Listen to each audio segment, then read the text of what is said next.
নমস্কার। সংগ্রামী যৌথ মঞ্চের পক্ষ থেকে আপনাদের সামনে উপস্থিত হলাম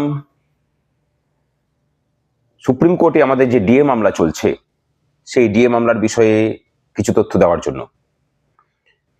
প্রায় 2 বছর অতিক্রান্ত এই মামলা সুপ্রিম কোর্টের শুনানিতে 13 বার শুনানি পিছিয়ে গেছে, সেভাবে শুনানি হয়নি।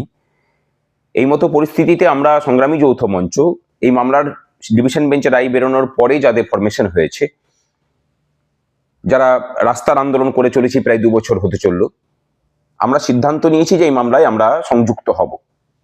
কারণ যেভাবে সরকার বিভিন্ন প্রকারে এবং বিভিন্ন ছলাকলার মাধ্যমে এই মামলাকে ক্রমাগতভাবে পিছিয়ে নিয়ে যাচ্ছেন এবং তাকে আমরা রুখতে পারছি না, সেই জায়গা থেকে আমরা সিদ্ধান্ত নিয়েছি যে এই মামলায় যুক্ত হয়ে এই মামলাকে হাতে নিয়ে একে মোড় ঘোরাতে হবে।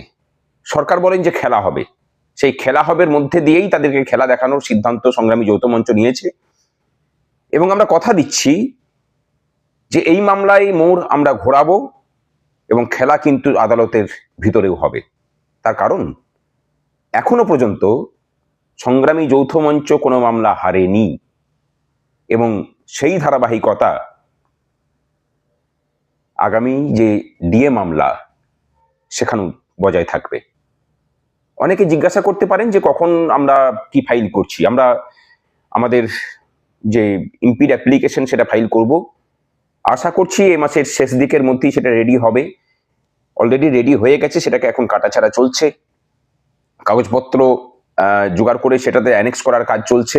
সমস্ত কিছু রেডি হলে এই মাসের শেষ দিক করেই আমরা আশা করছি ফাইল করবই। অনেকের মধ্যে ভাবনা হতে পারে শুনানি তো সেই মার্চে। একটা কথা জানিয়ে রাখি, এই শুনানিকে এগিয়ে আরো আগে শুনানি করানোর ব্যবস্থাও আমরা কিন্তু করছি।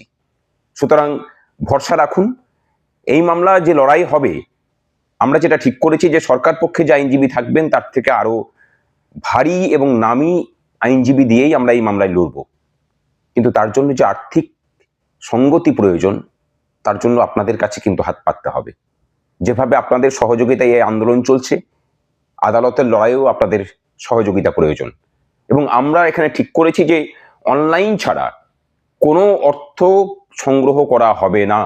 যারা অর্থ দেবেন অনলাইনের মাধ্যমেই দেবেন। আমরা নতুন একটা অ্যাকাউন্ট খুলছি, সেই অ্যাকাউন্টের মাধ্যমেই সমস্ত হিসেব নিকেশ রাখা হবে এবং নিয়মিতভাবে তার হিসেব পেশ হবে, যাতে কেউ প্রশ্ন তুলতে না পারেন টাকাগুলো গেল কোথায়।